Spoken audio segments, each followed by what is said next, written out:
Welcome to the Facetime with God podcast.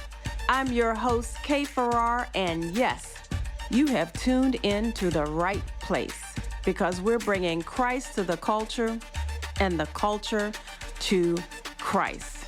Because the gospel's not for old times, it's for all times. So we've got relevant topics, real people, and we're starting right now. A lot of our families are believers, and we make, localities aware. Like, I write up their home studies, and so we put, I always tell them to write in their schedule, what their weekly routine looks like. And my parents will say, like, hey, we go to Bible study on Wednesday, or hey, we go to church on Sunday mornings. And so the localities are aware that they are believers, that they are active in the church. And so when we place children in their homes, they're aware of that. Now, we do try to be respectful of when we do have children in our program and their parents are of different beliefs. I have had children whose parents are of Muslim faith, and they're very against, their children eating pork, for example. And we respect that. I respect that. I don't need to eat too much pork myself. I'm like, I don't know if this 3-year-old baby knows that, that he's not supposed to eat pork. That his parents, but, we will respect that. But I've also had a lot of my families share about Jesus when these children are in the home. One of my veteran families, I love them to death. 2 of their kids that they fostered were baptized. Oh, wow. And they went to a Christian summer camp. Aww, that's so nice. Yeah, so we're very encouraging of that. And my perception is if you're going to foster, you need the Lord. Yeah, Jesus yes, Christ. you do. It is not easy. Parenting children who have experienced trauma. And my the way I visualize it is that we're literally trying to pull these children and families out of the dark into the light. And so we are a faith-based, organization. I tell people, awesome. I welcome anyone who wants to foster. But I think that more than anything, safe place is important. But more than anything, finding Jesus is going to be the best thing for these children. Absolutely. And I know when somebody fosters, of course, there is a stipend or something like that. And I know. I'm trying to think the best way to say this, but I know in my neighborhood, there are some foster homes. And oh my gosh, I'm awful because we want to help the children. It has been, in my opinion, awful for the neighborhood. Really? Yes, the police are over there constantly. There was a time, when I walked. These are older kids? Teens. Okay. I walked 3 times a day, so I saw everything happening everywhere, right? And I would see the kids at the bus stop. And they were getting high. You know what I mean? And passing stuff to other kids. And then they had it so, when the area gets to be hot, then it's on like popcorn. So I guess this became the drop spot. Oh my goodness. And you would see cars coming through and they would slow down, pass out something from the window, speed off. I went to the neighborhood meeting and I guess, the little fancy neighborhood, I guess they think y'all people that live out in these neighborhoods don't know what's what. And I think they didn't. I was like, y'all don't see what's happening. Everybody was looking all around. There was one man. I see him out there. I have him on my camera. The man that lived across from the bus stop. Everybody else was looking at him like, excuse me? I was like, I see y'all later because y'all back there. I'm in the suburbs too long. Like I grew up, like I said, not 3 blocks off of Chamberlain Avenue. So, downtown. So I guess I learned a lot in my younger years. But it's like, what can we want to help these kids, not just pacify them. Right. You know what I mean? Not just keep them alive, but give them a better life. Absolutely. And so I'm so thankful for your program and what you're doing in your heart, you know what I mean? And that you care. I want to read for you, since I'm on that note, I want to read a writing for you. Good. And I have it here blown up so I can read it. I'm going to read this to you. And I want to get your reaction. If a child wrote this, let's just say you were, because I know you're administering many parents, but let's just say this happened to be back when you were fostering somebody, and a child wrote this, and they left it out on the table, fell out of their bag or whatever. You saw this note, and this is what it said. I got that look. I got that look. I got that look in my eye, and I got nothing to say. I got that look in my eye like nobody cares about me. And I don't care about them. I thought it would never happen, but it came anyway. I got that look in my eye, and I got nothing to say. What would you do?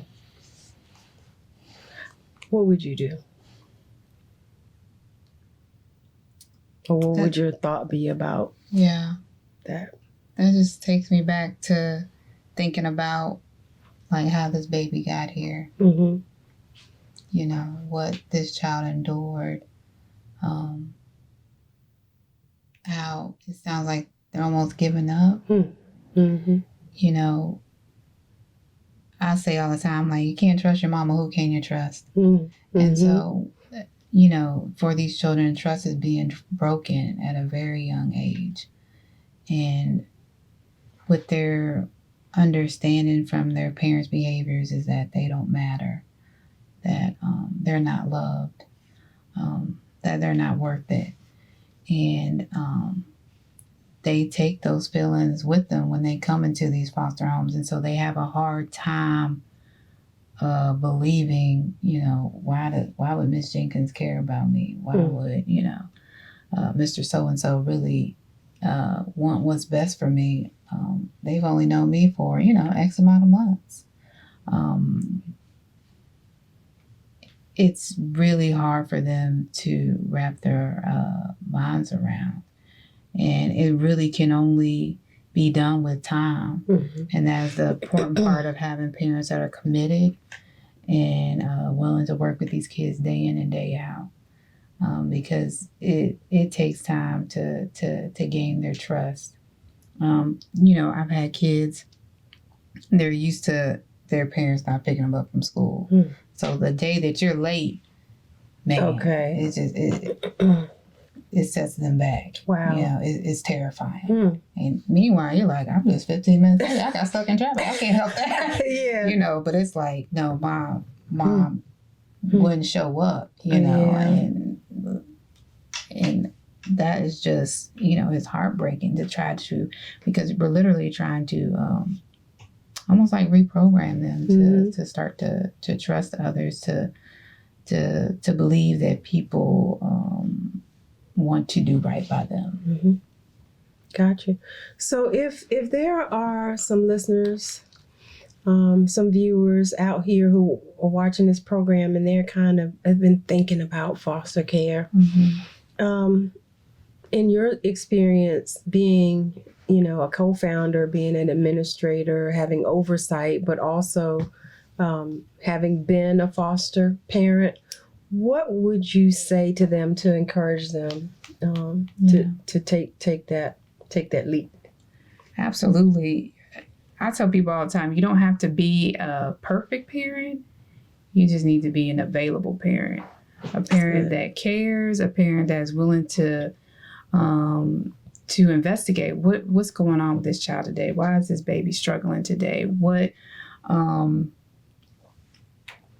could be causing this regression? As long as you keep that curiosity, as long as you are willing to try different things, okay, this didn't work for that baby, we're going to try this, you know, as long as you keep that attitude, you know, you can't fail. Yeah. You know, So I think a lot of times, people are like, oh, you're a superhero, you know, God bless you, you know, must be rewarding, all these things. But also, my kids have taught me a lot, you know, and they've been a blessing to me. And so it's not just one-sided as well. Awesome. All right, I'm going to add a little prop here. And then we'll get ready. So, isn't this pretty? Yeah. So this, and I'm going to give this to you. This is a golden key, right? Nice. Thinking of a secret garden. And if that key would allow you to open any door you wanted to open, to be any place you wanted to be, to do anything that you wanted to do, but you could only pick one. What would you pick? What would you do with it?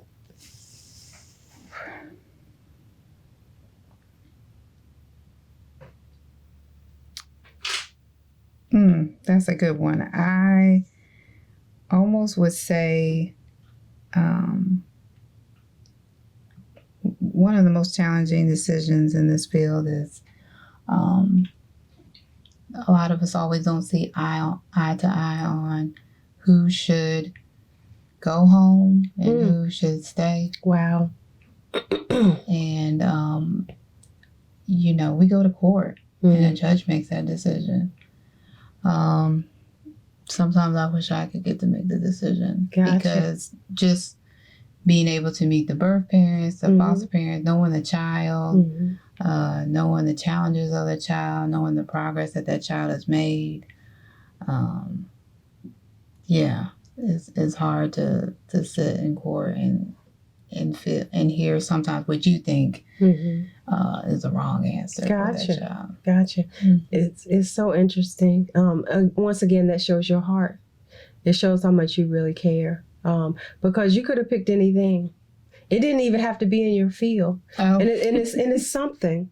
But maybe it's because of the interview, but I just choose to think that it's because your heart is so wrapped around these kids in this particular need.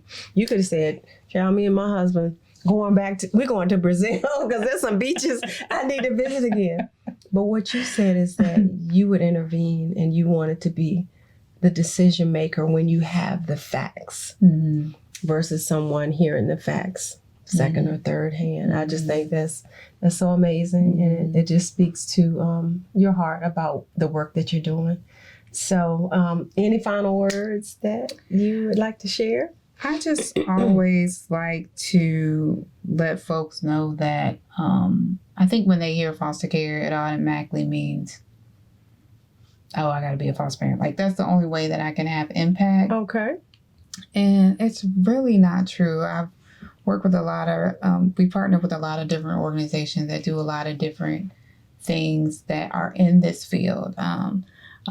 Like the Success Foundation, they mentor foster care kids ages 18 to 21. Okay. Patty's Hope works with birth moms. So if you have a child that's coming to foster care, they are willing to they want to work with you and help you obtain whatever resources you need to be successful. Okay.